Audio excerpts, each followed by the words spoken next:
আমি যদি বলি এই 2024 সালে এসে ডক্টর মোহাম্মদ ইউনূসের বাংলাদেশের অন্তর্বর্তীকালীন সরকারের প্রধান উপদেষ্টা হওয়ার বিষয়টা কেউ আজ থেকে 12 বছর আগেই ভবিষ্যৎবাণী করে রেখেছিল, তাহলে আপনি কি বিশ্বাস করবেন? না, এটা যাই হোক অন্তত বিশ্বাস করার মতো কথা নয়, তাই না? কিন্তু এখন মনে হচ্ছে বিষয়টা গুজবের কিছু নয়। আপনি নিশ্চয়ই হয়তোবা সিম্পসন কার্টুনটার নাম শুনেছেন। হ্যাঁ, আমি সেই কার্টুনের কথা বলছি যেই কার্টুন ডোনাল্ড ট্রাম্পের ক্ষমতায় আসার বিষয়টা, এমনকি করোনার প্যান্ডামিক সিচুয়েশন আর বর্তমানের অ্যাপল ভিশন প্রো এর মতো ভবিষ্যৎবাণীকে তার অনেক আগেই বলে দিয়েছে। এই বিষয়টা নিয়ে এই যাবৎকাল পর্যন্ত অনেক কন্টেন্ট ক্রিয়েটর অনেক কন্টেন্ট বানিয়েছেন। এই কার্টুনের একটা এপিসোডে আমরা দেখতে পেয়েছিলাম যেখানে একদম করোনা সিচুয়েশনে আমরা যেরকম সময় কাটিয়েছি ঠিক ওই রকম একটা সময় কাটাচ্ছে কার্টুনের ক্যারেক্টার্সরা। তো পরবর্তীতে এই বিষয়টা যখন বাস্তবে রূপ নেয় তখন কিন্তু এই কার্টুন সবার মুখে মুখে একটা আলোচনার সৃষ্টি করেছিল। এমনকি আরেকটা বিষয় যেটা হলো ডোনাল্ড ট্রাম্পের ক্ষমতায় আসার বিষয়টা, সেটাও এই কার্টুন অনেক আগেই দেখিয়েছিল। এমনকি যেই অ্যাঙ্গেল থেকে দেখানো হয়েছে সেই অ্যাঙ্গেলেই কিন্তু ভিডিওটা পাওয়া গিয়েছিল পরবর্তীতে। তাছাড়াও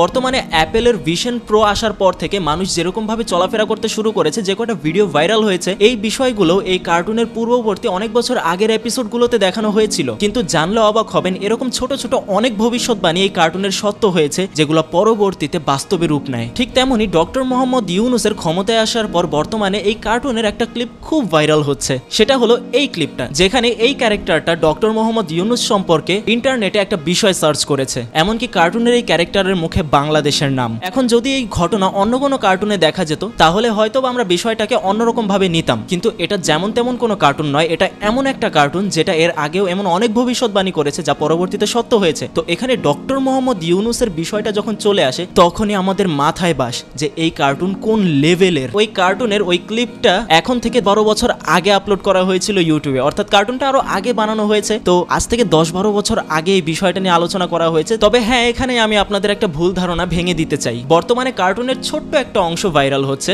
যেটা হলো সে ডক্টর মোহাম্মদ ইউনূসকে সার্চ করেছে এবং ডক্টর মোহাম্মদ ইউনূস কিছু ফানি টাইপের কথাবার্তা বলছে, আর সেখানে পরবর্তীতে সে বাংলাদেশ আর অন্য একটা দেশের নাম নিয়েছে। আর এখানেই মূল সমস্যাটা আমরা বুঝতে ভুল করেছি, কারণ এই কার্টুনের ওই এপিসোডের শুধুমাত্র এই অংশটার মধ্যেই ডক্টর ইউনূসের ছোট্ট একটা বিষয় আলোচনা করা হয়েছিল। তার পরবর্তীতে তেমন কিছু আলোচনা হয়নি। আর যদি বলি ডক্টর মোহাম্মদ ইউনূসের বাংলাদেশের অন্তর্বর্তীকালীন সরকার প্রধান হওয়ার যে বিষয়টা, সেই নিয়ে এই এপিসোডে কোনো আলোচনাই হয়নি। পার্সোনালি আমি বলতে চাই আমরা একটু বেশি আবেগিত। আমরা এই কার্টুনটাকে এমনি ভবিষ্যৎবাণীর একটা কার্টুন বলে ভেবে এসেছি। তো ওইখানে ডক্টর মোহাম্মদ ইউনূসের নাম আসার কারণে আমরা ভেবে নিয়েছি হয়তোবা বর্তমানের ঘটনা এরকম ঘটবে, সেটা হয়তোবা কার্টুনে আজ থেকে 12 বছর আগেই রিভিল করে দেওয়া হয়েছিল। কিন্তু বলে রাখি যে না, এরকম কোনো বিষয় না। যারা বিষয়টা শেয়ার করছেন তাদেরকে আমি বারবার রিকোয়েস্ট করবো যে কোনো কিছু শেয়ার করার আগে বিষয়টা বোঝার চেষ্টা করবেন যেটা আসলে সত্য নাকি মিথ্যা। ওই কার্টুনের ওই ক্লিপটার মধ্যে শুধুমাত্র ডক্টর মোহাম্মদ ইউনূসের নোবেল জয়ের কথাবার্তা আর গ্রামীণ ব্যাংক বিষয়ে ছোটখাটো কিছু কথাবার্তা হয়েছে,